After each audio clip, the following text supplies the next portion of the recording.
Welcome to Bangla news headlines. আজকে সন্ধ্যায় বাংলাদেশের প্রধান উপদেষ্টা ডক্টর মোহাম্মদ ইউনূস ইউরোপীয় ইউনিয়নের রাষ্ট্রদূতের সাথে দেখা করেন।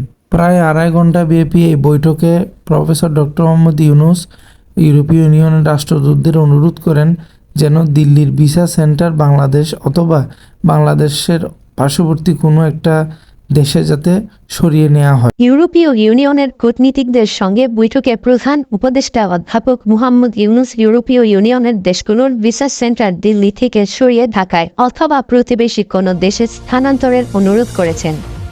সোমবার 9 ডিসেম্বর দুপুর 12টায় রাজধানীর তেজগাঁওয়ে প্রধান উপদেষ্টার কার্যালয়ে বৈঠক অনুষ্ঠিত হয়।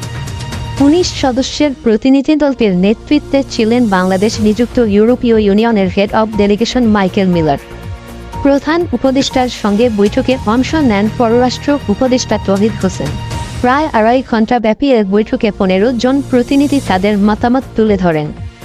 বৈঠকে শ্রম অধিকার, বাণিজ্য সুবিধা, জলবায়ু পরিবর্তন, মানবাধিকার, international crime tribunal act, Rohingya প্রত্যাবাসন বাস্তবায়ন ও টেকসই ভবিষ্যৎ নির্মাণে উভয়ের অঙ্গীকার ও করণীয় সম্পর্কে আলোচনা হয়েছে। বৈঠকে প্রধান উপদেষ্টা বলেন, ডিসেম্বর মাসে গোটা মাস জুড়ে আমরা বিজয় উদযাপন করি। বিজয়ের মাসে আপনাদের সঙ্গে এমন একটি ইন্টারঅ্যাক্টিভ আলোচনায় অংশ নিতে পেরে আমি খুব আনন্দিত। বাংলাদেশ জুলাই আগস্টে গণ অভ্যুত্থানে শহীদ ও আহতের প্রতি সম্মান প্রদর্শন করেন প্রধান উপদেষ্টা। এ সময় তিনি গত 16 বছর ধরে অত্যাচার, শোষণ, বলপূর্বক গুম, মানবাধিকার লঙ্ঘনের সম্পর্কে সংক্ষেপে কূটনীতিকদের সামনে তুলে ধরেন। তিনি অর্থনৈতিক শ্বেতপত্রের বিষয়ে উল্লেখ করে দুর্নীতি, অর্থ পাচার এবং ব্যাংকিং সিস্টেমকে কিভাবে বিপর্যস্ত করা হয়েছিল সেসব কথা জানান।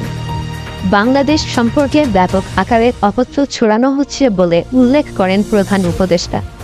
তিনি বলেন, আমরা এই মিসইনফরমেশন ঠেকাতে আপনাদের সহযোগিতা কামনা করি।